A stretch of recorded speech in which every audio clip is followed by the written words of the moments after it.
प्रभु श्री राम रावण वध के बाद अयोध्या लौट के आए। भरत और शत्रुघ्न हनुमान जी से बार बार आग्रह करते थे कि राम कथा सुनाओ, वहां क्या हुआ। बार बार बगीचे में खींच के ले जाते थे, हाथ पकड़ पकड़ के। और बलशाली व्यक्ति की सबसे बड़ी शक्ति और हथियार है उसकी विनम्रता। सबके मन में एक भय कि नहीं, कोई ऐसा है जो शायद रावण को भी हरा सके। और सबसे बड़ी बात, उन्होंने रावण के मन में भी भय पैदा किया। उनके मनोभाव हमेशा उनके साथ रहते थे: प्रसन्न मन, कार्य के प्रति श्रद्धा, हर कार्य राम काज, और भावनात्मक बौद्धिकता। उनका अहम अभिमान नहीं आता था किसी भी चीज में, कि उन्होंने पूरा उसको छोड़ दिया था। प्रभु श्री राम ने जब उनसे पूछा लंका से लौटने के बाद कि तुमने रावण के किलेनुमा विशाल और सड़क लंका को किस तरीके से नष्ट किया।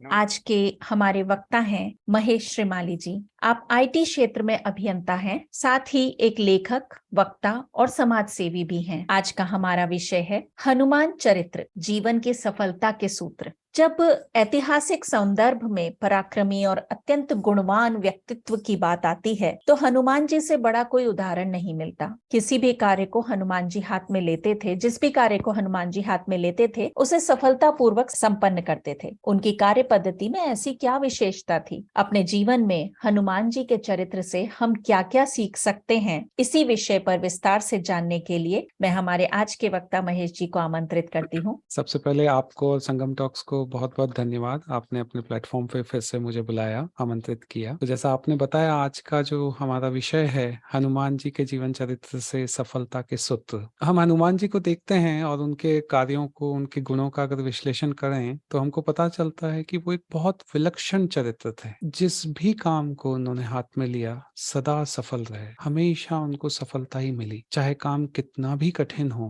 डेडलाइन कितनी भी टफ हो, लेकिन कभी वो असफल नहीं हुए। तो क्या कारण थे? उनकी कार्य पद्धति को अगर हम विश्लेषण करें और अपने जीवन में अपनाएं तो हम भी सफलता के पायदान पे बहुत आगे तक बढ़ सकते हैं। तो हनुमान जी हम सब में विद्यमान एक संभावना है, एक अपॉर्चुनिटी का नाम है हनुमान जी। शर्त यह है कि हम उसको समझें और जीवन में अपनाएं। हम जो बात कर रहे हैं कि जीवन में सफल होना, तो सफलता की परिभाषा क्या है? इसके अलग अलग अर्थ हैं। कुछ लोग करियर में सफलता चाहते हैं, कुछ परीक्षा में सफलता चाहते हैं, सामाजिक जीवन में सफलता चाहते हैं, समृद्धि, स्वास्थ्य, प्रसिद्धि, बहुत सारे ऐसे क्राइटेरिया हैं जिस पे लोग सफल होना चाहते हैं। शॉर्ट में बोलें तो जो भी काम हम हाथ में लेते हैं उसमें हम सफल होना चाहते हैं। लेकिन हम आसपास के वातावरण में अगर देखते हैं, जीवन मूलतः कई बार ऐसा लगता है कि अहम और कुंठाओं का संग्रह है। अहम मैं इसलिए बोलता हूँ कि लोगों में अभिमान है, एक अपने श्रेष्ठ होने की अहंकार है, और दूसरी तरफ या कुंठाएं हैं कि हीन भावना है, आत्मविश्वास की कमी है। अगर कुंठा है तो आपका जीवन बंधा हुआ है, आपका प्रोग्रेस और सफलता वैसे ही रुक गई, क्योंकि आप में सेल्फ कॉन्फिडेंस, आत्मविश्वास कम है। और दूसरी तरफ अगर आप अपने आप को बहुत श्रेष्ठ सोचते हैं तो आपका विकास रुक जाता है। क्यों? क्योंकि जैसे हम वृक्ष पे एक पका हुआ फल लेते हैं तो उसके बाद उसका विकास नहीं है, या तो वो सड़ेगा या वो नीचे गिरेगा। तो आपने रास्ते बंद कर रखे हैं अहंकार की वजह से। इन चीजों को हटा के हनुमान जी के गुणों को अपनाना है। हनुमान जी में एक बेसिक चीज थी कि वास्तविकता की स्वीकारोक्ति बहुत अच्छी थी, कि वो कभी भी अभिमान नहीं करते थे अपनी शक्ति का, अपने बल का, अपने ज्ञान का, किसी भी चीज का। हर चीज उनके लिए राम काज था। जैसे इसके छोटे से उदाहरण लूं तो जब वो पहली बार विभीषण से मिले थे तो उन्होंने आग्रह किया था कि आप प्रभु श्री राम से दोस्ती कर लो। लेकिन अपना जो परिचय दिया था वो विनम्रता की पराकाष्ठा थी। वो बोलते हैं कि प्रात लेई जो नाम हमारा, ते ही दिन ताही न मिले आहारा। कि हमारा तो कोई सुबह नाम भी ले ले तो उसको दिन भर भोजन नहीं मिलता है। मतलब इतना कम अपने आप को आंक के रखते थे। ऐसे उन्होंने विभीषण से अपना शुरू किया वार्तालाप। इसी तरीके से रावण को भी जब वो बोले, रावण ने पूछा कि आपने अशोक वाटिका क्यों उजाड़ी, बहुत नम्रता से वो बोले कि खायूं फल प्रभु लागी भूखा, कपि सुभाव ते तोरऊं सुख दुखा। कि हे प्रभु, भूख लगी थी, फल खा लिए। वृक्षों पे कूदना, डालियों को तोड़ना, ये तो मेरा स्वभाव है। तो वास्तविकता मतलब अपने आप को कम आंक के काम बड़े बड़े करते जाना। और इसके पीछे उनके 3 मनोभाव थे। जब भी वो किसी काम को हाथ में लेते थे, तो पहला था कि प्रसन्न मन, बहुत चिंता मुक्त रहते थे, खुश रहते थे, प्रसन्न रहते थे, बहुत शांत और बैलेंस, संयम बहुत था उनमें। तो जो भी काम उनको दिया जाता था, वही उनका मनपसंद काम बन जाता था। उनको ये नहीं था कि ये मेरी पसंद का काम नहीं है, कुछ और देना है, कुछ नहीं। जो भी काम उनको दिया जाएगा, वो करते थे और उसी को अपना मनपसंद का काम बना देते थे। तो इसमें क्या होता है, जैसे आपको 1000 मील की दूरी भी तय करनी है, तो पहला कदम आपको लेना पड़ता है उस दिशा में। तो कई बार जीवन में असफलता का मुख्य कारण है कि शुरुआत आरंभ ही नहीं हुआ, हम उस दिशा में बढ़े ही नहीं। उसी में तर्क वितर्क के जाल में फंसते गए और काम नहीं किया, एक्चुअली उस तरफ कदम नहीं बढ़ाया। तो ये एक बहुत बड़ी चीज है कि जो भी काम दिया गया उस पे शुरू हो जाते थे। उनका कहा जाता था, उनके जो मनोविज्ञान का सार था कि हर्ष से भरा हुआ विश्वास था या फिर विश्वास पर टिका हर्ष था। दोनों चीजें बहुत क्लोजली टाइड थी। तो दूसरा जो मैं 3 मनोभाव की बात कर रहा था, तो एक तो प्रसन्न मन, शांत और बैलेंस, संयम। दूसरा कार्य के प्रति श्रद्धा। जो ये श्रद्धा जो वर्ड वर्ड है ना, वो आदर या रेस्पेक्ट से बहुत बड़ा है। इसको आस्था का एक सघन रूप बोल सकते हैं। तो उनकी प्रभु श्री राम के प्रति अपार श्रद्धा थी। किसी में हमारे मन में श्रद्धा जब आती है ना, तो हम उसको पूजने का मन करता है। हर काम उनके लिए राम काज, और वो प्रभु श्री राम के प्रति अपार श्रद्धा। तो ये दूसरी उनकी मनोवृत्ति थी। और तीसरी थी भावनात्मक बौद्धिकता। इसको आप इमोशनल इंटेलिजेंस बोल सकते हैं, कि शक्ति और ज्ञान का संग्रह। और उस ज्ञान अनुभव को समझते थे और उसका अपने उद्देश्यों की प्राप्ति के लिए सर्वोत्तम उपयोग करना। तो उनके मनोभाव हमेशा उनके साथ रहते थे। प्रसन्न मन, कार्य के प्रति श्रद्धा, हर कार्य राम काज, और भावनात्मक बौद्धिकता। तो आज हम इन्हीं चीजों को थोड़ा डिटेल में समझेंगे कि क्या गुण थे जिसकी वजह से ही स्टैंड्स आउट। हर चीज जो भी हाथ में ली, सफलता ही सफलता मिली। तो उनको जब भी काम सौंपा जाता था, तो वो कभी उनकी ये प्रवृत्ति नहीं रहती थी कि मैं ही क्यों। तो जीवन में हम कई बार देखते हैं कि काम बताया तो अरे मुझे ही क्यों बताया, मैं ही क्यों मिला। मतलब ऑफिस में भी होता है, घर में भी होता है, सामाजिक जीवन में भी होता है। तो काम से दूर भागने की प्रवृत्ति, हनुमान जी का इसका एग्जैक्टली अपोजिट था कि काम मिला तो मैं क्यों नहीं। तो और यही कभी कभी आप देखेंगे कि जब हमको प्रलोभन मिलता है, कोई प्राइज अटैच होता है, तो फिर हमको लगता है ये काम आपने उसको क्यों दिया, मुझे क्यों नहीं दिया। तो यहाँ पे ना ये साइकोलॉजिकल बैटल है। आपको ध्यान क्या रखना है कि यदि आपको कोई काम दिया जा रहा है, तो आपको उसके लायक समझा जा रहा है। आपकी योग्यता और क्षमता का इससे सुंदर प्रमाण पत्र हो ही नहीं सकता। काम दिया गया मतलब आपको लायक समझा गया। तो जब भी काम दिया जाता है, 4 तरीके के हमको रिएक्शन देखने में आते हैं कि नहीं, मेरे से तो नहीं होगा, पहले पहले ना कर देना। दूसरा रिएक्शन आता है, सोचते विचारते रहना, अपना मतलब लाभ हानि की कैलकुलेशन। आपकी इमेज ही वही बन जाती है, किसी भी स्पष्ट आंसर पे पहुंचना ही नहीं। तीसरा, हाँ करके उस काम को शुरू कर देना, लग गए उस पे। और चौथा, वो दूसरे से कुछ कुछ मिलता जुलता है कि अनिर्णय। दूसरे में क्या था, आप अपना फायदा नुकसान देख के, लाभ हानि देख के हाँ या ना बोलोगे। चौथे में आप अनिर्णय की स्थिति में हो कि हाँ, पता ही नहीं आपको।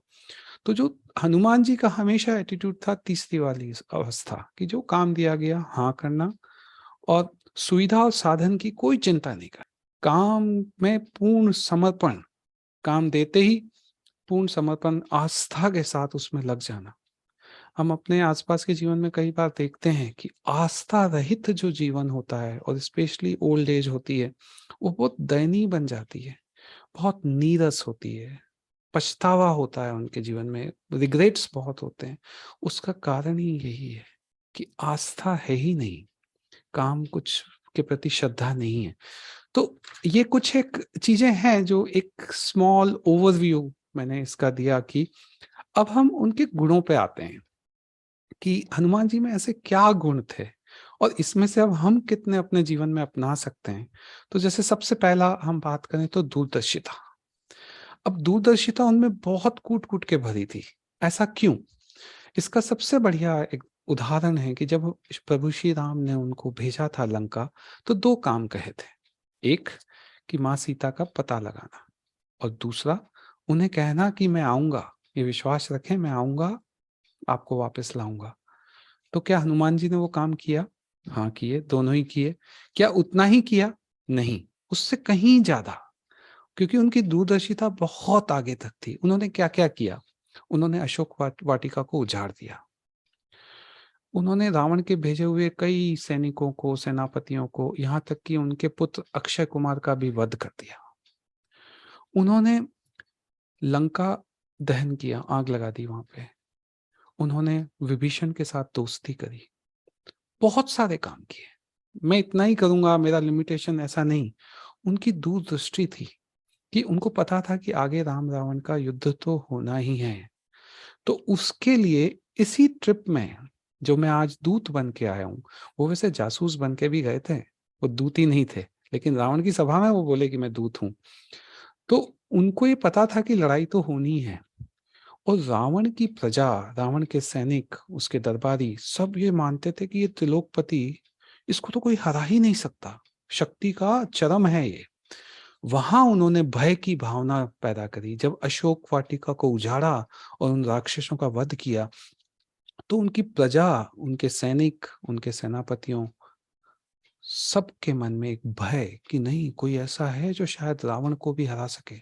और सबसे बड़ी बात, उन्होंने रावण के मन में भी भय पैदा किया कि एक वानर इतना शक्तिशाली, उसको ब्रह्मास्त्र में पकड़ के लाना पड़ा।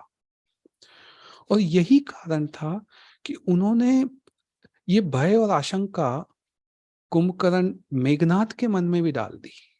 उसका कारण था कि जब भी आपने किसी की खंडित कर दी ऊर्जा, ऊर्जा का विखंडन हो गया, तो युद्ध में वो पूरा समर्पण नहीं कर पाएंगे। और आपने देखा, आगे चल के देखेंगे कि मेघनाद और कुंभकर्ण दोनों ही इस युद्ध के विरुद्ध थे।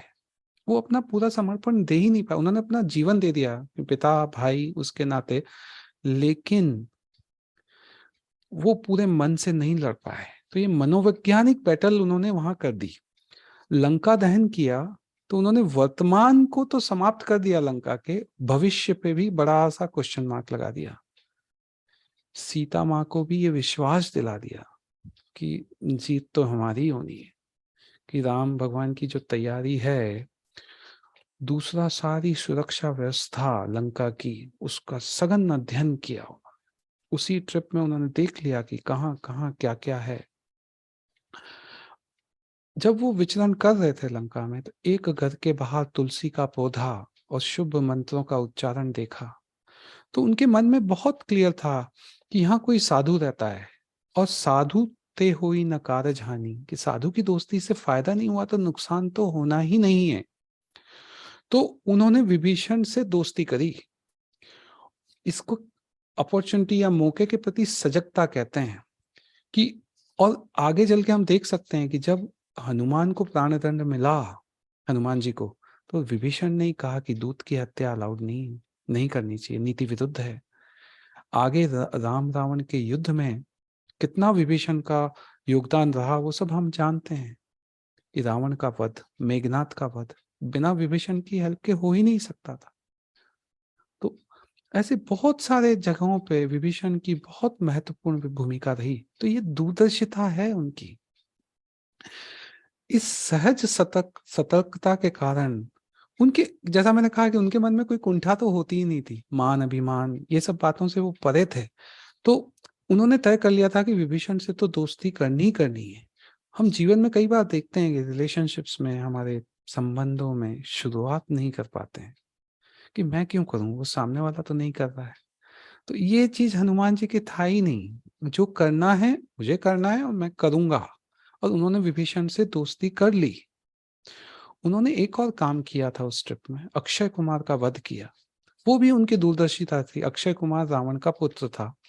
वो और अंगद एक ही गुरुकुल में पढ़े थे। अंगद बहुत शरारती स्वभाव का था। बहुत परेशान करता था। तो अक्षय कुमार ने एक तपस्या करके कुछ वर लिया था कि जब भी अंगद मुझसे लड़ेगा, मैं उसको मार सकूंगा। तो ये वरदान था उसको।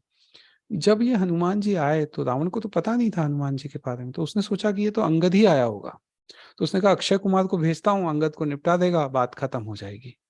हनुमान जी को ये पता था कि युद्ध में अंगद का अक्षय कुमार से कभी भी सामना हुआ तो उसकी मृत्यु निश्चित है। तो उसको बचाने के लिए अक्षय कुमार का वहां वध किया। तो ये दूरदर्शिता जो हम बोलते हैं, ये उसके एग्जाम्पल हैं ये सारे। दूसरा, बिना गड़बड़ी की हड़बड़ी। मतलब वो काम फास्ट करते थे लेकिन गड़बड़ नहीं करते थे, कुछ भूलते नहीं थे। लंका दहन हो गया, काम हो गया सारा, उसके बाद वो सीता माता से मिलके गए वापस। उन्होंने उनको चूड़ामणि दी, काम पूरा होने का प्रमाण लेके गए वो, और सीता माता को कह के गए कि, तो ये उनके संतुलन और कार्य की व्यवस्था कि उनको जैसे कई बार क्या होता है, समय कम होने पे हमारे सामने दो स्थितियां होती है कि हमारे पास कुछ छोटे छोटे काम है और एक बड़ा काम है। ठीक है, तो हम छोटे छोटे, एक ऑप्शन तो होता है कि छोटे कामों को छोड़ दें और बड़े काम पे ही ध्यान लगाएं। दूसरा ऑप्शन होता है कि छोटे छोटे काम करते हुए, यथोचित ढंग से अच्छे से करते हुए मुख्य काम को भी करते रहें। हनुमान जी का हमेशा दूसरा अप्रोच रहता था। तो वो समय की भरपाई कैसे करते थे? विश्राम के क्षणों में कटौती करके, रेस्ट नहीं करते थे, बीच में रिलैक्स नहीं करते थे। जब काम करना है तो काम करना है। जब वो लंका के लिए गए समुद्र लांग के, तो समुद्र में से मैनाक पर्वत बाहर निकला। उसका विनती था कि हनुमान जी आप थक गए होंगे, आप थोड़ी देर विश्राम कर लीजिए। तो उसका जवाब उन्होंने क्या दिया कि राम काजु किन्हे बिना, मोहि कहाँ विश्राम। कि राम का काज तो हुआ ही नहीं अभी, अभी कौन सा विश्राम। तो जो वो कट करते थे समय, वो अपने विश्राम के क्षणों में करते थे। अब इसका एक दूसरा विपरीत उदाहरण लें। कई बार हम सरकारी ऑफिसेस में जाते हैं, वहां के कर्मचारी से आपका अगर काम पड़ा हो, तो आप देखेंगे उनका दो एटीट्यूड होता है, अपना काम, अपने फायदे का काम, और सरकारी काम। उसमें बहुत कंट्रास्ट डिफरेंस होता है एटीट्यूड में, काम करने के तरीके में। और ये वही लोग हैं जो आप देखेंगे ना कि थकना भी अलग अलग तरीके का होता है। कि कुछ लोग बिना कुछ किए दिन भर थके हुए ही रहते हैं। मैं, कोई बीमार है, कुछ स्पेशल केस है, उसकी बात नहीं कर रहा हूँ, लेकिन काम के प्रति, कि काम कुछ बिना किए ही थके हुए ही रहना दिन भर। और कुछ लोग होते हैं कि कितना भी करते जाएंगे, थकने का एहसास नहीं देते हैं। तो ये हनुमान जी भी अनवरत कर्मयोगी थे, कि वो ये थकने वकने का काम नहीं, काम में ही पूरी उनकी श्रद्धा निष्ठा वो रहती थी। तो ये हमने दूसरा उनका लिया। तीसरा, मर्यादा का बंधन। कि उनको अपनी मर्यादा, और इस सृष्टि की मर्यादा, प्रभु श्री राम की मर्यादा, बहुत ब्रह्मांड की मर्यादा, इसका बहुत ध्यान रहता था। तो जब उन पे नागपाश छोड़ा तो वो उसमें बंध गए। प्रभु कारज लगी कपि ही बंधावा, सुंदरकांड में एक आता है कि प्रभु के काम के लिए मेरे को बंधना भी मंजूर है, मुझे स्वीकार है, मैं इसको बंधना। तो इसका डिटेल में जाने से पहले कुछ 4-5 पॉइंट्स हैं जो मैं बोलूंगा कि आप इस पे विचार करना कि आपको कब दृढ़ रहना है, रिजिड रहना है, और कब झुकना है, कब फ्लेक्सिबल होना है। अगर ये समझ है, ये नंबर 1। नंबर 2, समझदारी। 90% समझदारी समय पे की गई समझदारी है। अगर आपका समय निकल गया जब निर्णय लेने का, तो उसके बाद उस निर्णय की महत्वता ही खत्म हो जाती है। तो दूसरा पॉइंट ये। तीसरा, कब क्या करना है, इसकी समझ। चौथा, कितनी भी डिफिकल्ट भयानक चुनौतियां हों, उसका सामना करने का साहस। और व्यक्ति का मूल्यांकन। व्यक्ति का मूल्यांकन में स्पेशली शत्रु का मूल्यांकन, कि उसे हताश करने के लिए कितने विरोध और भय की आवश्यकता है। अगर ये 4-5 चीजें आपको अच्छे से समझ में आती है ना, तो ये आपको बहुत एडवांटेज देती है। अब मैं बात कर रहा था कि मर्यादा का बंधन। तो जब मेघनाथ ने नागपाश छोड़ा तो वो स्वयं बंध गए, क्योंकि उनको पता था कि ब्रह्मास्त्र की एक मर्यादा है, और ब्रह्मास्त्र की मर्यादा प्रकृति की मर्यादा है। और मैं स्वयं प्रकृति से ऊपर नहीं हूं, प्रकृति के साथ सामंजस्य है, बैलेंस है।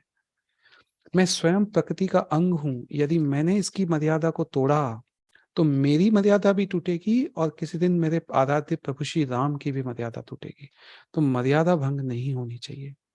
माँ गंगा जब हिमालय से चल के बंगाल की खाड़ी में मिलती है, तो वो ऐसा नहीं कि मैं एक सीधी रेखा में चलूंगी, वो कई स्थानों पे मुड़ के टर्न लेके बंगाल की खाड़ी में पहुंचती है। तो मर्यादा है प्रकृति की, उसको मानते हुए चलना है।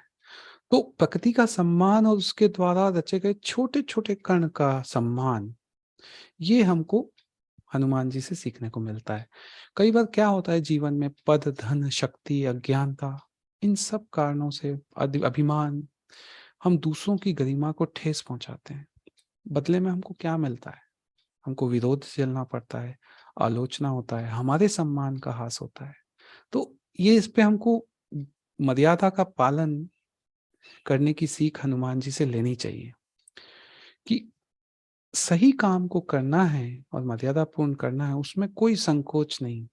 जब वो रावण की सभा में गए तो उनको पता था कि हो सकता है मेरा उपहास उड़ाया जाए, मुझे सजा मिले, कोई डर नहीं। भगवान श्री कृष्ण अर्जुन से उम्र में भी बड़े थे, आयु में भी बड़े थे, उनका पद प्रतिष्ठा भी बड़ी थी, लेकिन वो सारथी बने अर्जुन के। जब रथ को तेज चलाना होता है तो जो सारथी की पीठ पे पैर लगा के बोला जाता है कि इधर मोड़ो, उधर मोड़ो, सीधा चलो, तेज चलो, वो सब उन्होंने स्वीकार किया। तो कार्य की महत्वता है। तो तो ये चीज हमको एक की मर्यादा का पालन होना ही चाहिए। इसका एक और उदाहरण है कि जब राम रावण का युद्ध हो गया और वापस वो अयोध्या लौट के आ गए, तो दो लोग थे जिनका जाने का मन ही नहीं किया, ना अंगद का मन किया, ना हनुमान जी का किया। अब अंगद ने क्या किया, वो सीधा प्रभु श्री राम के पास गया, बोला कि प्रभु मेरे को तो जाना ही नहीं है, मैं तो आप ही की सेवा में और यहीं रहना चाहता हूँ। तो प्रभु श्री राम ने क्या कहा कि नहीं अंगद, तुमको किष्किंधा जाना पड़ेगा, सुग्रीव के साथ राजघाट देखना पड़ेगा। तो तुम बहुत प्रशंसा की, लेकिन उनको मना कर दिया। हनुमान जी का भी यही मन था। उन्होंने क्या किया, उनको अपनी मर्यादा का हमेशा ध्यान रहता था। वो सेवक पहले किसके थे, सुग्रीव के थे। तो वो सुग्रीव के पास गए ये कहने कि आप प्रभु श्री राम से, मतलब लाइन ऑफ, वो जो ऑथोरिटी वाली लाइन है उसका रेस्पेक्ट, कि आप प्रभु श्री राम से बोलिए कि मैं 10 दिन 15 दिन यहाँ रुकना चाहता हूँ, फिर मैं आपके चरणों के दर्शन करने आऊंगा। तो सुग्रीव ने जाके राम को बोला और उन्होंने सहर्ष हाँ किया। वो चाहते, उनका प्रभु श्री राम से जो संबंध था, वो राम से कहलवा सकते थे सुग्रीव को कि भाई इनको रुकना है, ये यहीं रुकेंगे, लेकिन कभी उन्होंने मर्यादा का उल्लंघन नहीं किया।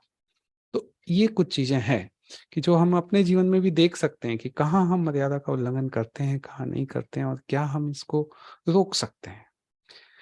इसके बाद आगे चलें तो आध्यात्मिकता की शक्ति। तो ये जो आध्यात्मिकता का जो उम, अर्थ है हनुमान जी से लेते हुए, तो बहुत सरल और सहज है। इसमें बहुत ज्यादा मतलब कॉम्प्लेक्स उसकी डेफिनेशन नहीं लेनी है। आध्यात्म, इसका संधि विच्छेद विच्छेद करिए, आत्मा का उत्थान, आपका दृष्टिकोण विस्तृत होना, आपका आउटलुक बढ़ जाना। तो जैसे आयुर्वेद के जनक जो ऋषि चरक थे, उनका, उनके लिए कहा जाता था कि उनकी संवेदना इतनी तीक्ष्ण थी, इतनी ऊपर थी कि वो वनस्पतियों के साथ भी संवाद कर लेते थे। ये आध्यात्मिकता है। गौतम बुद्ध, वो ज्ञान की तलाश में, ज्ञान को प्राप्त करने के लिए 12 वर्षों के लिए गए तपस्या करने, और 12 वर्षों की तपस्या के बाद वो वापस आए। वो उसी नगर में आए जहां वो रहते थे, और अपने ही घर के बाहर उन्होंने भिक्षा के लिए दरवाजा खटखटाया।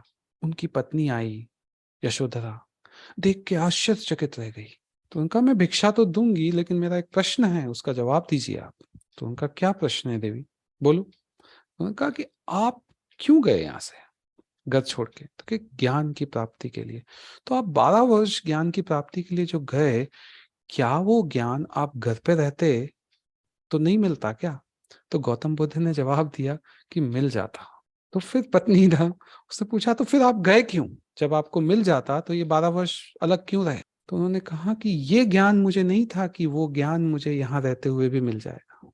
इस मैं जब गया तपस्या के लिए, तब मुझे पता चला। तो ये यथार्थवादी कि राम काज ही सब कुछ है, और ये चीज थोड़ा सा हमको भी अपने जीवन में उतारने की जरूरत है।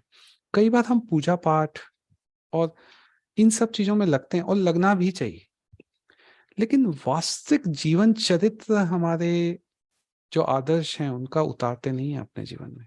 चाहे वो महापुरुष हों, चाहे हमारे देवता देवी देवता हों, उनके जीवन की सीख को हमारे जीवन में नहीं उतारते हैं। हम एक ऊपरी सतही लेवल तक रुक जाते हैं। हनुमान जी की आध्यात्मिकता वो नहीं थी, उनकी आध्यात्मिकता पूरा कार्य से संबंधित थी। उस आध्यात्मिकता में अपने गुण और धर्म के अनुरूप कार्य करते रहना। जैसे सूर्य का कार्य है ऊर्जा देना, पानी का काम है बुझाना, तो अपने गुण और धर्म के अनुसार काम करते रहना। और इसी वजह से, इसी आध्यात्मिकता की शक्ति की वजह से हनुमान जी को न तो कभी हार का भय होता था, न जीत का अति उत्साह होता था। कभी उनको ये नहीं लगा कि काश में ये होता। कभी वो थके हुए नहीं लगे, कभी परेशान नहीं, कभी रोते हुए नहीं, कभी गिड़गिड़ाते हुए नहीं। ये उनकी शक्ति आध्यात्मिकता की। कोई नेगेटिविटी नहीं। मैं क्या हूं, मुझे क्या करना है, इसी पे फोकस। तो ये एक उनका की आध्यात्मिकता की जो उनकी शक्ति थी, ये हम देख सकते हैं। अगला पॉइंट मैं बोलूंगा कि महत्वाकांक्षा रहित विकास, कि उनकी महत्वाकांक्षा नहीं रहती थी। तो उसी वजह से मतलब वो उनको अपने नाम की जरा भी चिंता नहीं थी। जब रावण और अंगद का संवाद हुआ था बाद में, युद्ध से जस्ट पहले, तब रावण को नाम भी याद नहीं रहा हनुमान जी का, क्योंकि वो बोले ही नहीं, वो रामदूत रामदूत, उसके अलावा उनका कोई परिचय ही नहीं। तो हनुमान नाम ही याद नहीं। तो वो बोले कि एक महावीर है, महाबली वीर है तुम्हारी सेना में। वो अंगद को रावण बोल रहे थे कि देखो, राम के पास है क्या, जामवंत बूढ़े हो गए हैं, नल नील जो हैं वो आर्किटेक्ट्स हैं, शिल्पकार हैं, सुग्रीव एक नदी किनारे लगा हुआ पेड़ है, वो नदी जिधर मुड़ेगी वो उधर मुड़ जाएगा। तो है क्या राम के पास? हाँ, लेकिन एक महाबली वीर है। तो ये हनुमान जी की पहचान वो भूल नहीं पाया था फर्स्ट विजिट से। मंदोदरी ने भी हनुमान को जब रावण से एक वार्तालाप हो रहा था तो बोला था वानरों में सिंह, ये उपमा दी थी, वानरों के सिंह। तो उनका नाम नहीं, लेकिन उनके काम बोलते हैं।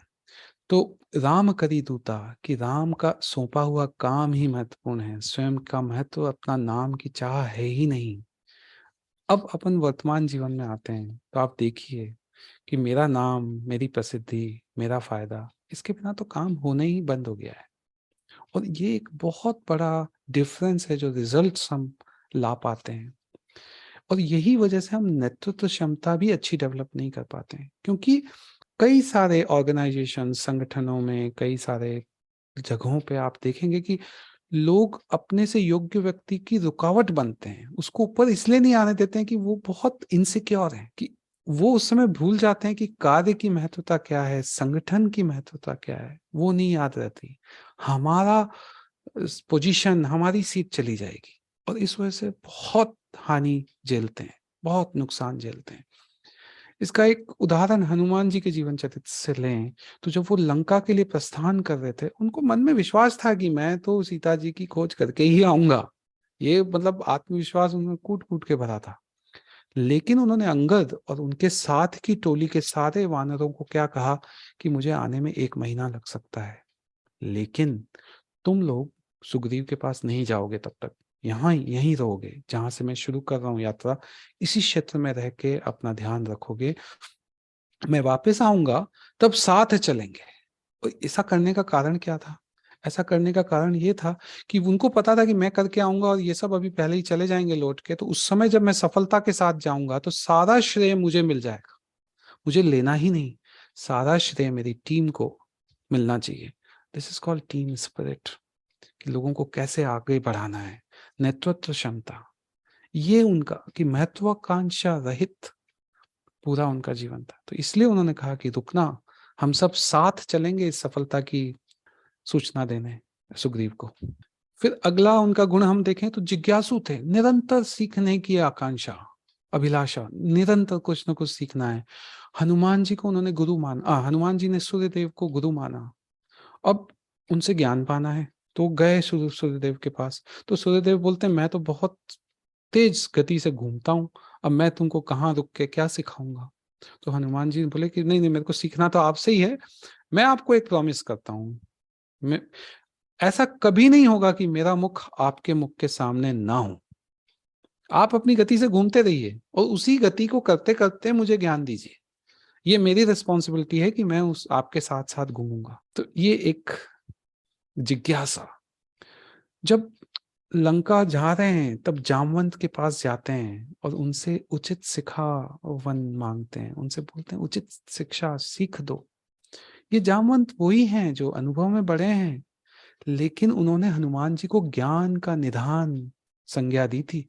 तो हनुमान जी ने ये नहीं सोचा कि मेरे पास ज्ञान प्रज्ञा सबसे ज्यादा है, मैं जामवंत से क्या सीखूंगा। नहीं, उनको उनको पता था कि सम्मान देके आप प्रसन्नता प्राप्त कर सकते हो, और जिसको प्रसन्न रहने और प्रसन्न करने की कला आती है वो बहुत कुछ पालेगा। इसमें चापलूसी करके प्रसन्न नहीं करना है, उचित सम्मान देके, बहुत डिफरेंस है इसमें। और जब आप सम्मान देके प्रसन्नता प्राप्त कर रहे हो तो उसमें कंजूसी किस बात की, अच्छे से करिए। तो और जब आपका अहंकार नहीं होता है तो क्षमता खुलकर निखरती है। एक बहुत अच्छे रनर ये थे कार्ल लुइस, इनके कोच ने उनको बोला था, ये दौड़ बहुत अच्छी दौड़ते थे, रनर थे। तो उन्होंने कहा था कि देखो, तुम धन और यश कमाने पे केंद्रित रहोगे तो दोनों ही नहीं मिलने वाला है तुमको।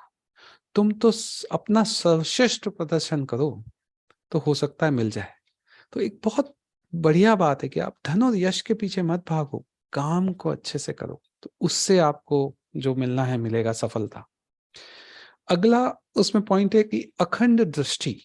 ये जो पॉइंट है थोड़ा सा इसको हम समझने की कोशिश करेंगे। जैसे एक बहुत अच्छे वैज्ञानिक थे स्टीफन हॉकिंग्स, कुछ साल पहले उनका निधन हुआ। वो शरीर से उनके काफी इश्यूज थे, तो वो व्हील चेयर पे ही थे। तो उन्होंने एक बहुत अच्छा स्टेटमेंट बोला था कि मेरा शरीर भले ही व्हील चेयर पर कैद है, लेकिन मेरी चेतना संपूर्ण ब्रह्मांड की सैर करती रहती है। कि मेरा जो कॉन्शियस माइंड है वो पूरे ब्रह्मांड में रहता है। शरीर यहाँ है एक व्हील चेयर पे, लेकिन तो जैसे हम एक मैकेनिक कार बना रहा है तो उसका काम है पेच लगाना, उसको एक विस्तृत दृष्टि है कि ये कार बना रहा हूं, मैं सिर्फ एक पेच नहीं लगा रहा हूँ।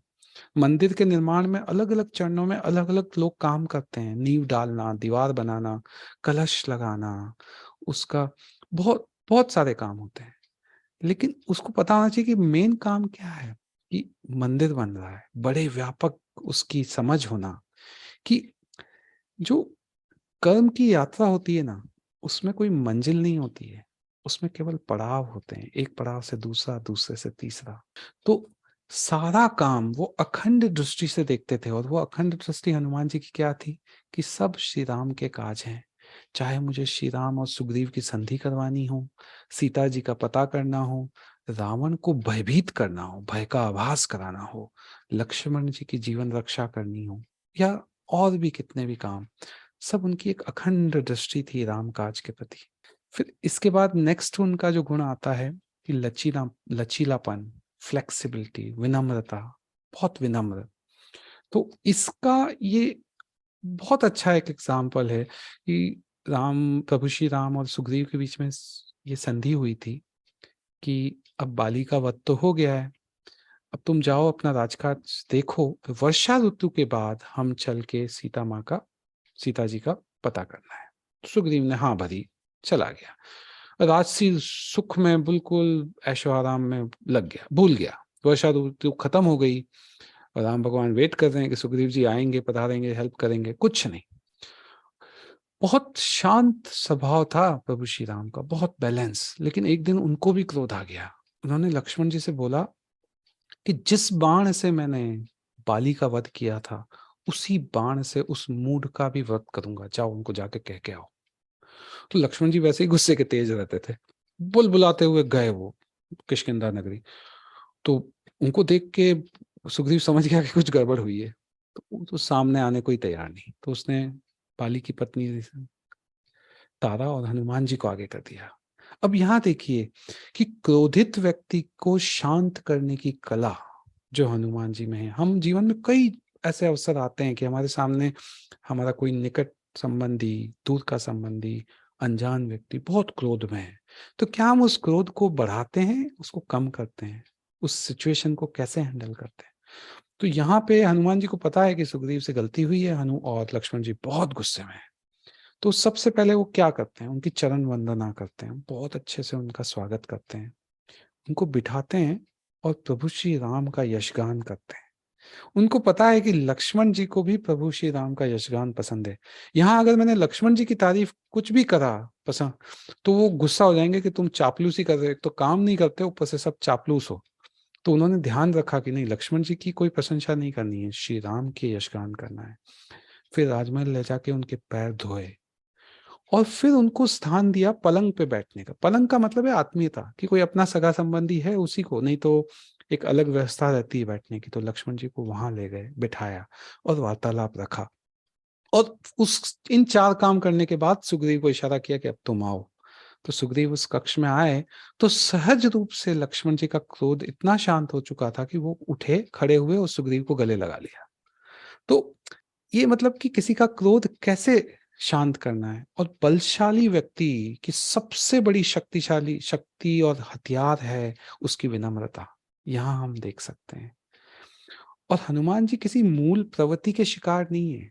कई बार नहीं होता है कि इस व्यक्ति को क्रोध बहुत आता है, इस व्यक्ति को अभिमान बहुत है, इस व्यक्ति को ये बहुत है। ऐसा कुछ नहीं है हनुमान जी के। वो स्थिति के अनुसार अपने अंदर प्रवृत्तियों को, अपने रिएक्शन को जन्म देते हैं। तो एक बहुत सटल पॉइंट है कि कितना विनम्र और समझदारी से वो काम लेते हैं।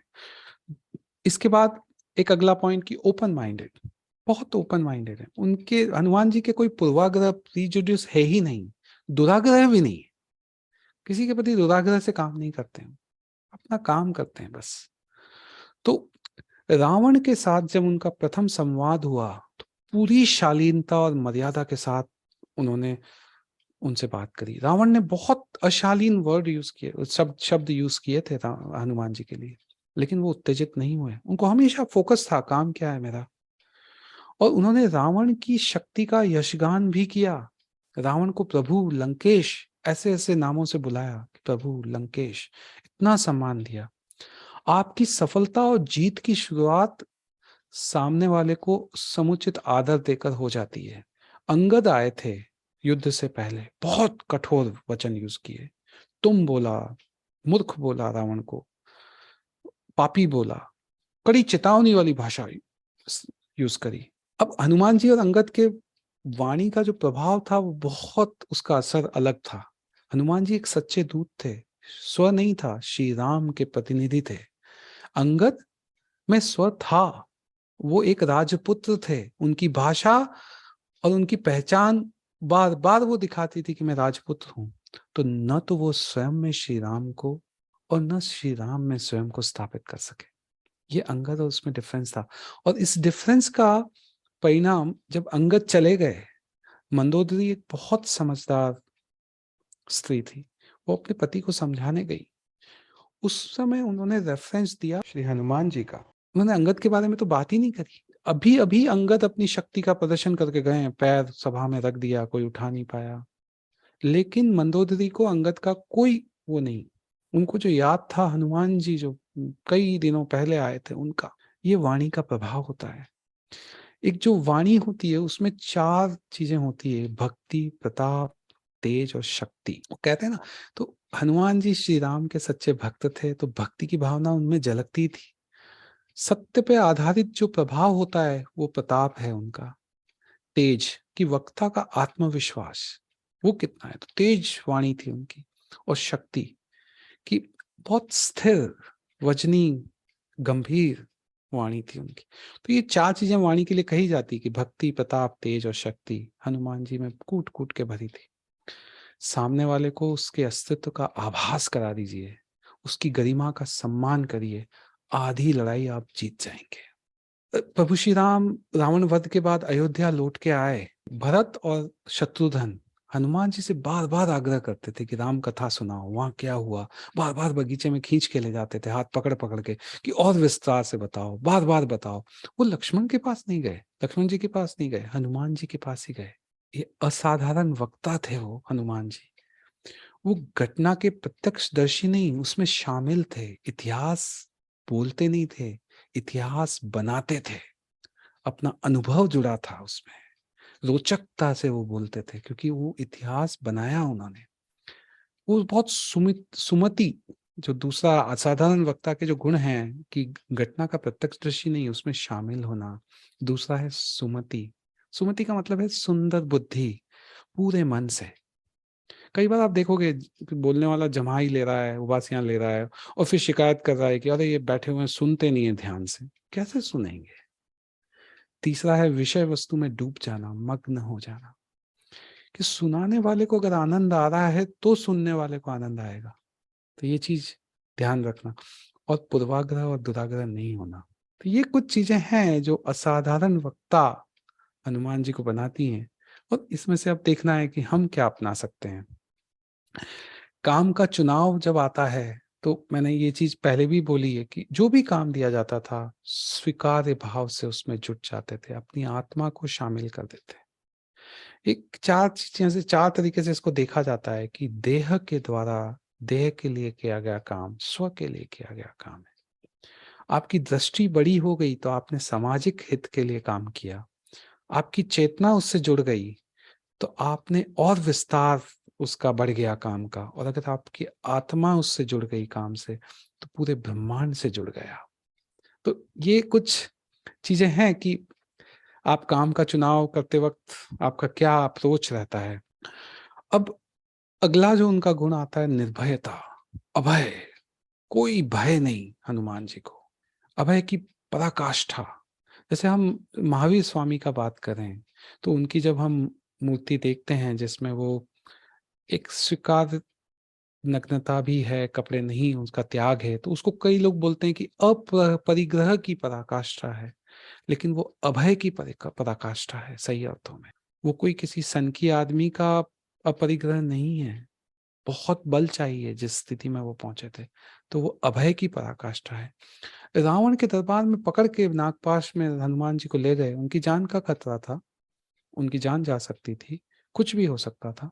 न उनको डर का, हार का डर, न मृत्यु का डर, अभय। उनको भय रहित देख के रावण को गुस्सा आ गया, क्रोध आ गया। वो क्या बोलता है, क्या तुमने मेरे बारे में अपने कानों से कुछ नहीं सुना क्या? क्योंकि हे मूर्ख, मैं तुझे पूरी तरीके से भयहीन पाता हूं। ये क्या कारण है? तू तो डर ही नहीं है मेरा, जानता नहीं मैं कौन हूं? लंकापति, त्रिलोक स्वामी। तो रावण को कंफ्यूज कर दिया उनका भय रहित चरित्र। तो ये जो एवरेस्ट जिन्होंने चढ़ा था, ये वेंचिंग नॉर्गे करके जो थे, उन्होंने एवरेस्ट की चढ़ाई के बाद बोला था कि हमने एवरेस्ट को नहीं जीता, स्वयं को जीता है। तो ये एक चीज है जो ध्यान दी जा सकती है। और उनका अहम अभिमान नहीं आता था किसी भी चीज में, कि उन्होंने पूरा उसको छोड़ दिया था। प्रभु श्री राम ने जब उनसे पूछा लंका से लौटने के बाद कि तुमने रावण के किलेनुमा विशाल और सड़क लंका को किस तरीके से नष्ट किया, तो उन्होंने अपना बखान करना शुरू नहीं कर दिया। हम होते तो शायद कि मैंने ये कर दिया, वो कर दिया, उसके बाद मैंने ये किया, वो किया, ऐसा कुछ भी नहीं। हनुमान जी ने बोला कि वानर होते हुए भी मैंने समुद्र को लांगा, सोने की लंका को जलाया, राक्षसों को मारा, अशोक वाटिका को उजाड़ा। प्रभु यह सब आपके प्रताप से ही हुआ है। सब समर्पित है राम काज प्रभु श्री राम को। और इसके साथ साथ जब हमने उनकी वाणी की और बोलने की बात की थी ना, तो उसमें तीन गुण हम देख सकते हैं। अविलंबितम, अव्यथम, अविस्तरम। कोई भी चीज को लंबा नहीं खींचना, विलंब नहीं करना, और व्यथा का निर्माण नहीं करना। उनको पता है कि प्रभु श्री राम जानना चाहते हैं कि माता सीता को आपने देखा या नहीं देखा। तो उसके लिए कई बार नहीं होता, हम किसी से कुछ पूछते हैं कि ये काम हुआ या नहीं हुआ, तो वो कभी आंसर हाँ ना में नहीं आता है उसका। मैं ऐसा हुआ था, मैं वहां गया, वो था नहीं, फिर मैं बीमार हो गया। आपने काम किया या नहीं किया, स्पष्ट जवाब नहीं मिलता। हनुमान जी ने पहले ही दृष्टवा मां सीता, पहला वाक्य उनका था, कोई विलंब नहीं, कोई विस्तार नहीं। सबसे पहले प्रभु श्री राम को शांत कर दिया उन्होंने, कि मैंने देखा माँ सीता को, यहीं से उन्होंने शुरुआत करी। तो ये वाणी का जो असर है, प्रभाव है, इस वजह से उनका बहुत पड़ता था। अगला अगर हम पॉइंट लें तो हनुमान जी ने ये चीज़ भी हमको कई लोगों का जो गर्व हरण किया था कई लोगों का, उसमें से कुछ 2-3 एग्ज़ाम्पल मैं दे लेता हूँ। जैसे शनिदेव जो थे, वो अतुलित बल था उनके, शक्ति थी, पराक्रम था, उसका अहंकार बहुत हो गया था उनको। तो उन्होंने एक बार अशालीन शब्दों में हनुमान जी को ललकारा कि मैं तुम्हारी खबर लूँगा। तो हनुमान जी ने उनको बोला कि हे शनिदेव, आप सूर्य पुत्र हैं और मैं सूर्य का शिष्य हूँ। तो हम तो भाई-भाई हुए, हमारे बीच में कैसा द्वंद, हमारे बीच में कैसी लड़ाई? आप जाइए, म मैं वो धनुषकोटि तीर्थ में श्री राम के भजन में मग्न थे, उनके ध्यान में मग्न थे, लेकिन वो शनिदेव तो मानने को ही तैयार नहीं। तो फिर उनको हार कर हनुमान जी को लड़ना पड़ा। तो उन्होंने क्या किया, अपनी पूँछ में शनिदेव को पकड़ लिया, जकड़ लिया। तो बहुत पीड़ा हुई है शनिदेव को, वो छुड़ा नहीं पाए, पूरा अपना दम लगा लिया, शक्ति लगा ली, लेकिन वो छुड़ा नहीं पाए। फिर हनुमान जी को लगा इनको थोड़ा और मज़ा चखाना है, तो उन्होंने उस पूँछ में पकड़े-पकड़े पास की पत्थरों पे, उसको चट्टानों पे बहुत बार उनको मारा, तो उनका शरीर लहूलुहान हो गया। इसीलिए वो तेल चढ़ाया जाता है शनिदेव को, कि उनको पीड़ा से मुक्ति मिले। और फिर उन्होंने शनिदेव ने हनुमान जी को एक वो वचन दिया कि आपके किसी भी भक्त को मैं कभी परेशान नहीं करूँगा। इसका एक बहुत छोटा-सा एक उसमें पद्य रूप में है कि तेरा भक्त मुक्त हो मुझसे, कि तेरा भक्त मुक्त हो मुझसे, मुझसे उतना मुक्त कि जितना सहज युक्त हो तुझसे। जितना आपके पास है, उतना ही मुझसे दूर रहेगा। ये शनिदेव बोल के गए थे। अब हम ये गर्व हरण की बात जो कर रहे थे, अभिमान तोड़ने की, तो आनंद रामायण अगर हम देखते हैं, तो उसमें एक बार हनुमान जी का अर्जुन जी से वार्तालाप हुआ था। तो धनुषकोटि तीर्थ पे हनुमान जी बैठे थे, अपना काम में थे, तो अर्जुन आए वहाँ पे और अर्जुन बोलते हैं कि अरे श्री राम ने बाण का सेतु क्यों नहीं बना लिया? ये शिला का सेतु क्यों बनाया? क्या अ, अगर उनको क्या डर था कि बाण का सेतु वानरों के बोझ से डूब जाएगा? और अगर ऐसा था तो फिर उनकी धनुर्विद्या क्या विद्या है? हनुमान जी को अच्छा नहीं लगा कि ये प्रभु श्री राम पे कोई भी बात गलत कहता है, तो वो हनुमान जी को अच्छा नहीं लगती। तो बोलते हैं कि ठीक है, उनकी जो भी धनुर्विद्या थी और उस समय जो हमने निर्णय किया, तुम बनाओ एक बाण से और सेतु, और मैं उस पे चलूँगा। अगर मेरे अंगूठे के बोझ से वो टूट गया तो क्या करेंगे? तो अर्जुन बोलते हैं अगर टूट गया तो मैं जल चिता में चला जाऊँगा, जलती हुई चिता में। ठीक है? तो और हनुमान जी बोले कि अगर ये नहीं टूटा तो मैं जीवन भर आपकी सेवा में लग जाऊँगा। प्रभु श्री राम का छोड़ के आपकी सेवा में लग जाऊँ। तो ठीक है, अर्जुन ने फटाफट अपने बाण धनुर्विद्या का यूज़ करके एक ब्रिज बनाया एक। हनुमान जी ने जैसे ही अंगूठा रखा, तड़रर टूट गया वो पूरा। अब अर्जुन को तो काटो तो खून नहीं, उसको जलती चिता में बैठने को तैयार हो गया। तो ये स्थिति देख के भगवान श्री कृष्ण वहाँ आए। उन्होंने कहा क्या बात है? तो उन्होंने पूरा किस्सा सुनाया। तो भगवान श्री कृष्ण बोले कि नहीं, नहीं, ये किसी के सामने नहीं हुआ तो इसका कोई प्रमाण नहीं है। अब तुम यही काम मेरे सामने करो। तो अर्जुन ने फिर से बाणों से एक ब्रिज बनाया। इस बार भगवान श्री कृष्ण ने अपना सुदर्शन चक्र उसके नीचे लगा दिया। तो जब हनुमान जी पाँव रखने गए तो वो टूटा नहीं। तो हनुमान जी ने देखा कि ये जो सुदर्शन चक्र है, इसकी वजह से वो नहीं टूटेगा। तो ठीक है, वो अलग हट गए। लेकिन उनके जाने के बाद श्री कृष्ण ने अर्जुन से बोला कि तुमने श्री राम से स्पर्धा करी, तुम्हारा अभिमान देखो कहाँ पहुँच गया, और इसी वजह से तुम हनुमान से परास्त हुए, तुम्हारा गर्व नष्ट हुआ। तो ये एक हनुमान जी का एक और इसमें महाभारत में कर्ण पर्व में आता है कि जब भी कर्ण बाण मारता था तो अर्जुन का रथ थोड़ा-सा पीछे जाता था, और अर्जुन जब बाण मारते थे तो कर्ण का रथ 4 गुना ज़्यादा पीछे चला जाता था। तो अर्जुन को लगने लगा कि यार मेरा तो बाण में बहुत शक्ति है, तो वो कृष्ण की तरफ देख के बोलते हैं, "देखो, देखो, देखो पार्थ, मैं जब बाण मारता हूँ तो इसका 4 गुना ज़्यादा दूर जाता है और ये मारता है छोटा-सा पीछे जाता है।" तो कृष्ण को अच्छा नहीं लगा। उनको पता था कि इनके ध्वज पे हनुमान जी बैठे हैं। उनको था कि इसका घमंड तो तोड़ना पड़ेगा, तो उन्होंने हनुमान जी को इशारा किया कि आप नीचे आ जाओ। तो हनुमान जी उस ध्वज से हट गए। इस बार कर्ण ने बाण मारा तो जितनी दूर उसका रथ गया था, उनका रथ गया था, उससे कहीं दूर अर्जुन का रथ चला गया। तो अचंभित हो गया कि ये क्या हुआ प्रभु? वो श्री कृष्ण से पूछते हैं। तो उन्होंने कहा कि तुम्हारे रथ पे कई देवता और हनुमान जी ध्वज पे विराजमान हैं, मैं स्वयं बैठा हूँ, इसमें अगर वो थोड़ा सा भी खिसका तो वो उसका बहुत बड़ा बल है। तो तुम उसका ये अभिमान मत करो कि तुम, उसका रथ बहुत हल्का है, इस अगर तुम्हारे रथ से तुलना की जाए तो। अर्जुन को समझ में आया कि हाँ, क्या है ये।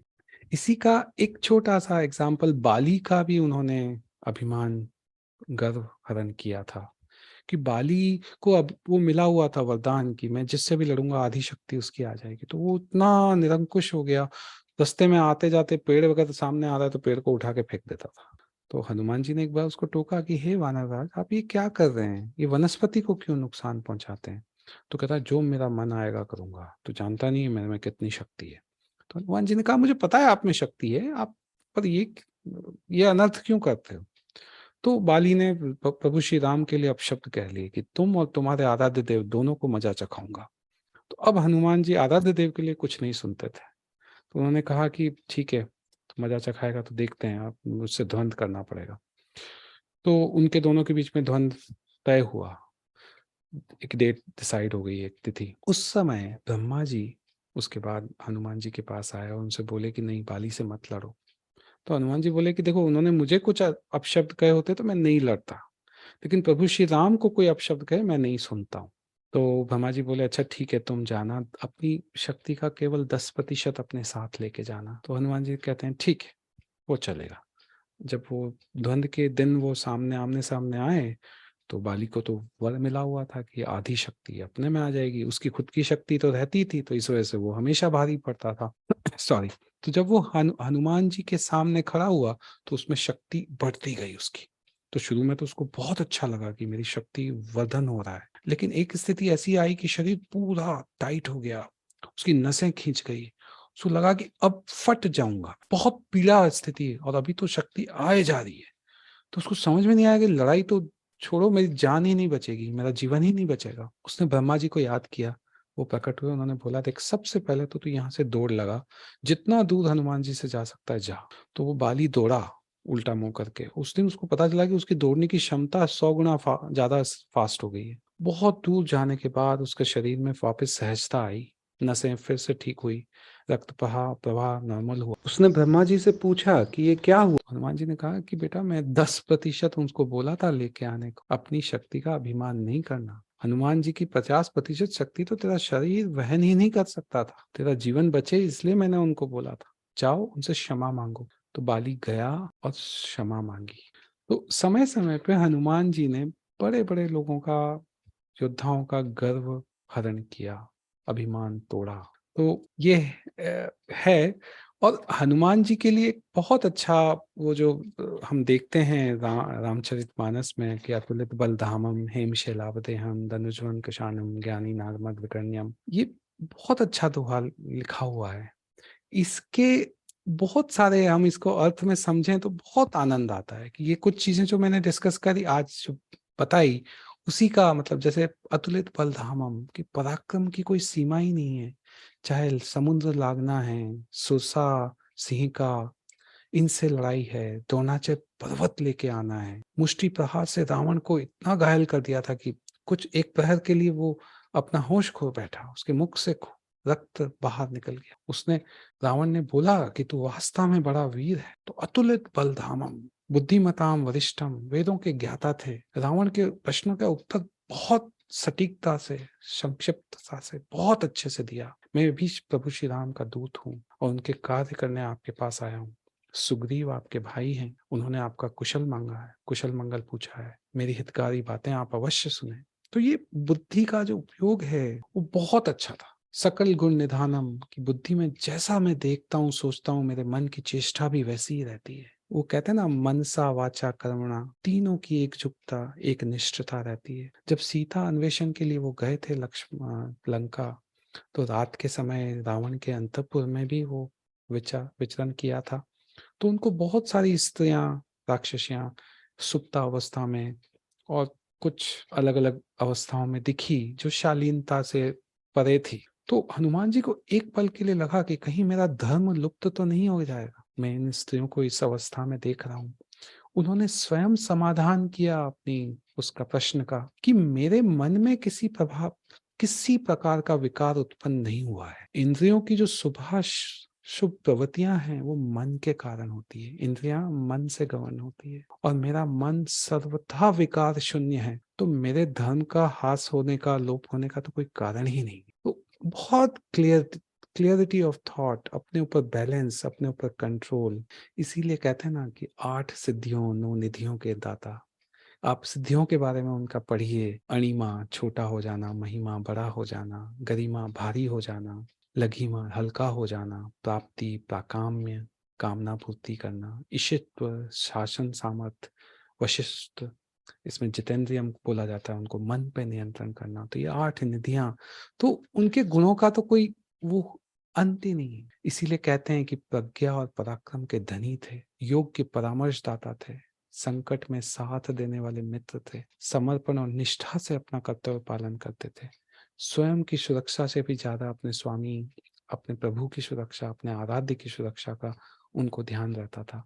और इसीलिए हनुमान जी को लोक देवता बोला जाता। कोने कोने में भारतवर्ष में हनुमान जी के मंदिर है। उनके प्रति अपार श्रद्धा है। बल बुद्धि ऐसा संगम मिलता ही नहीं। और इन गुणों को अपने जीवन में उतारने के बाद जो सफलता, जो सार्थकता हम प्राप्त कर सकते हैं, उसका कोई तोड़ नहीं है।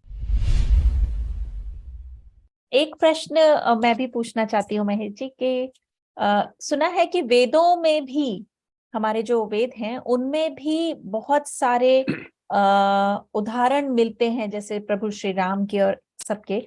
तो क्या हनुमान जी का भी कोई उदाहरण वेद में मिलता है क्या? बहुत अच्छा प्रश्न है। इसका अगर हम देखें तो वेदों में हनुमान शब्द नहीं आता है। हम सारे वेदों को अगर देखें तो हनुमान एज पर्टिकुलर शब्द नहीं है उसमें। उसमें एक वृषाकपि शब्द है, किसी चरित्र का वर्णन है ऋग्वेद में, जो इंद्र के बहुत अच्छे मित्र कहे गए हैं। कुछ विद्वान मानते हैं कि ये वृषाकपि जो हैं यही हनुमान जी हैं, और कुछ का उससे विपरीत मत है। तो इस पे और रिसर्च होने की आवश्यकता है कि इसको स्टैब्लिश करने के लिए कि क्या ये वही हैं, हनुमान जी ही हैं जो ऋग्वेद में जो जिनका रेफरेंस दिया गया है। एक प्रश्न मैं थोड़ा सा हनुमान जी से हटकर है, लेकिन मैं पूछना चाहूंगी कि जो राम सेतु था उसका ऐतिहासिक संदर्भ क्या था? जो राम सेतु है उसको अगर हम देखें तो भारतीय जीवन में उस पे असंदिग्ध विश्वास है। ये भारत की राष्ट्रीय